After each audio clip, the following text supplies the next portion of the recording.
बिहार प्राथमिक शिक्षक भर्ती की तैयारी करने वाले सभी अभ्यर्थियों का स्वागत करता है द मास्टर, आपका अपना यूट्यूब चैनल।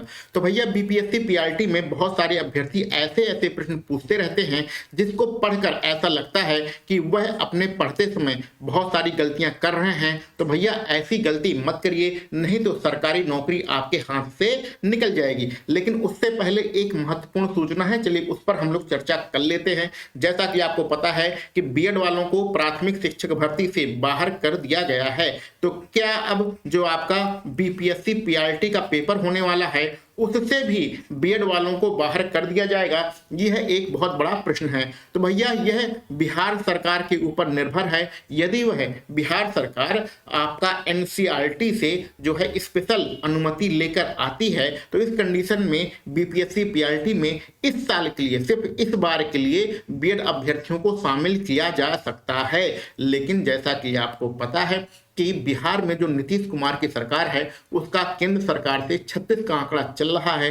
तो यह अनुमति लेने वाली जो बात है, क्योंकि जो सुप्रीम कोर्ट का आदेश आया है उसमें साफ साफ लिखा हुआ है कि यदि कोई राज्य सरकार एनसीटी से अनुमति लेकर बीएड को प्राथमिक शिक्षक भर्ती में शामिल करना चाहे तो वो कर सकती है। लेकिन अनुमति लेना इतना आसान काम नहीं है, आपको सारी टर्म्स एंड कंडीशन बतानी पड़ेगी। बीटीसी वाले कितने हैं, बीएड वाले कितने हैं, आप क्यों शामिल कर रहे हैं, कि बीएड वालों के पास ऐसी क्या योग्यता है जिसके कारण आप उन्हें शामिल कर रहे हैं। ये सारी चीजें आपको समझाना पड़ेगा, अपना प्रस्ताव रखना पड़ेगा, तब कहीं जाके एनसीटी आपको अनुमति देगा। तो बिहार में ऐसा होने की उम्मीद तो बहुत कम है। तो इसलिए आप क्या ही बताएं, ठीक है, जो बताना है आप लोग समझ रहे होंगे, उसको बोलने से कोई भी फायदा नहीं है। तो आप लोग तो समझ लीजिए कि आपको बीपीएससी पीआरटी का पेपर देना है कि नहीं देना है।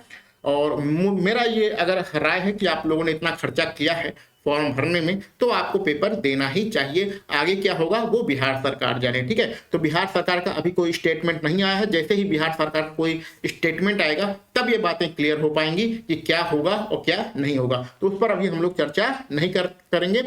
आपको जो समझाना था हमने समझा दिया है, आप उससे चीजों को समझ गए होंगे। अब गलती क्या है, बहुत हमारे व्हाट्सएप नंबर पर बहुत सारे प्रश्न आते हैं। गलती ये है कि हम यूट्यूब पर भी देखते हैं कि बड़े बड़े जो आपके यूट्यूब चैनल वाले हैं, पढ़ाने वाले हैं, जो पहला पेपर है जो कि 100 नंबरों का है जिसमें हिंदी और अंग्रेजी आने वाली है, उसके एक एक घंटे की वीडियो अभी भी आपके पास 10-12 दिन बचे हुए हैं पेपर के और अभी भी वो लोग एक एक घंटे की वीडियो बनाते हैं हिंदी और अंग्रेजी विषय का। अरे भैया, हिंदी और अंग्रेजी विषय 100 नंबर का क्वालिफाइंग है जिसमें आपको मात्र 30 नंबर ही लाने हैं। अभी आपके पास मात्र 10-12 दिन बचे हुए हैं पेपर में और आपको इतना भी कॉन्फिडेंस नहीं है कि मेरे हिंदी में और अंग्रेजी में दोनों मिलाकर 30 नंबर आ जाएं। तो भैया आप पेपर देने मत जाइए, अपना पैसा बर्बाद मत करिए। माता पिता की जो कमाई है, जो रुपया है, वो बहुत ही मेहनत से कमाया जाता है, उनका रुपया भैया बर्बाद ना करो। अभी भी आपके अंदर इतना कॉन्फिडेंस नहीं है कि आप हिंदी और अंग्रेजी में 30 नंबर ला सकें तो भैया आप पेपर देने मत जाओ। और बड़े बड़े यूट्यूबर पढ़ा रहे हैं हिंदी और अंग्रेजी को एक एक घंटे पढ़ा रहे हैं और आप उनमें लाखों लोग पढ़ रहे हैं, उनके व्यूज आते हैं 70,000, 80,000, 1 लाख, 2 लाख व्यूज आ रहे हैं, ठीक है। तो उनके चक्कर में मत पड़ो भैया। आपको सरकारी नौकरी चाहिए तो आपको अपना दिमाग लगाना ही पड़ेगा। प्रत्येक अभ्यर्थी का कुछ ना कुछ प्लस पॉइंट होता है, कुछ ना कुछ माइनस पॉइंट होता है। इन दोनों को ध्यान में रख के हमें तैयारी करनी चाहिए। आपको अपना ध्यान सेकंड पेपर पर ही लगाना है। सेकंड पेपर 120 नंबरों का होगा और ये जो 120 नंबर है यही आपकी मेरिट बनेगी। तो जिससे मेरिट बनेगी उस पर ध्यान लगाओ ना भैया। पहले पेपर पे क्यों ध्यान लगा रहे हो, ठीक है। पहला पेपर आपका दूसरे दिन होगा, उस पर ध्यान लगाने की कोई भी आवश्यकता नहीं है। अगर आप 30 नंबर नहीं ला सकते हैं, अगर आपके मन में शंका है 30 नंबर हमारा नहीं आएगा, तो आप पेपर देने मत जाओ, ठीक है। इतने भी आप कमजोर स्टूडेंट हैं कि हिंदी में 30 नंबर नहीं ला सकते तो पेपर देने की कोई भी जरूरत नहीं है। जब से यह नोटिफिकेशन आई है और आपको पता है इस यूट्यूब चैनल के माध्यम से आपको 200 प्लस प्रैक्टिस सेट उपलब्ध कराए जा रहे हैं, ठीक है, ये आपको पता ही है। और हम जब से यहाँ पर वीडियो बना रहे हैं, जब से यहाँ पर गणित पढ़ा रहे हैं, तब से बता रहे हैं कि जो फर्स्ट पेपर है उसको आपको पढ़ना ही नहीं है, किताबें नहीं खरीदना, पढ़ना ही नहीं है। अगर इतने दिन से आप हिंदी पढ़ रहे हैं और 75 नंबरों की हिंदी आएगी, उसमें से 30 नंबर नहीं ला पाएंगे, और अगर 25 नंबर का अंग्रेजी भी जोड़ लें, कुल मिला के 100 नंबर होते हैं, 100 में से 30 नंबर नहीं ला पा रहे हैं तो आपका पढ़ना बेकार है, ठीक है, तो आपको पढ़ना भी नहीं है। तो ये 200 प्रैक्टिस सेट दिए जा रहे हैं, ये तो बात की बात है। चलिए आगे बात करते हैं। तो ये गलती भैया बिल्कुल भी नहीं करना है। अपना हिंदी और अंग्रेजी की जो किताब है बंद करके अलमारी में रख दो और सिर्फ इसका रिवीजन करो, जो आपका 200 नंबर का प्रैक्टिस सेट होने वाला है।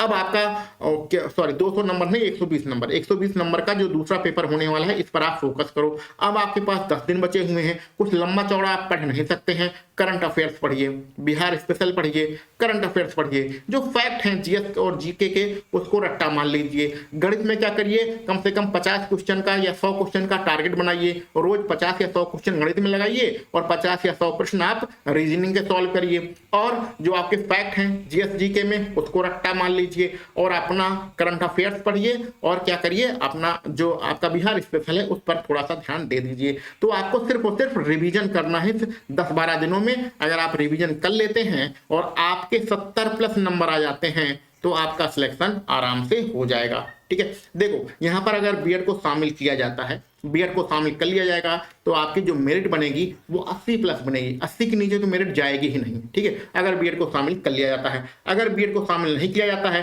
तो धड़ाम से ये मेरिट नीचे गिरेगी और आपके 60 प्लस में ही सिलेक्शन की उम्मीद बढ़ जाएगी। 60 प्लस में ही आपका सिलेक्शन की उम्मीद हो सकती है। 60 के नीचे तो मेरिट नहीं जाएगी, लेकिन 60 प्लस में ही आपका सिलेक्शन हो जाएगा अगर बीएड को इस शिक्षक भर्ती से बाहर कर दिया जाएगा।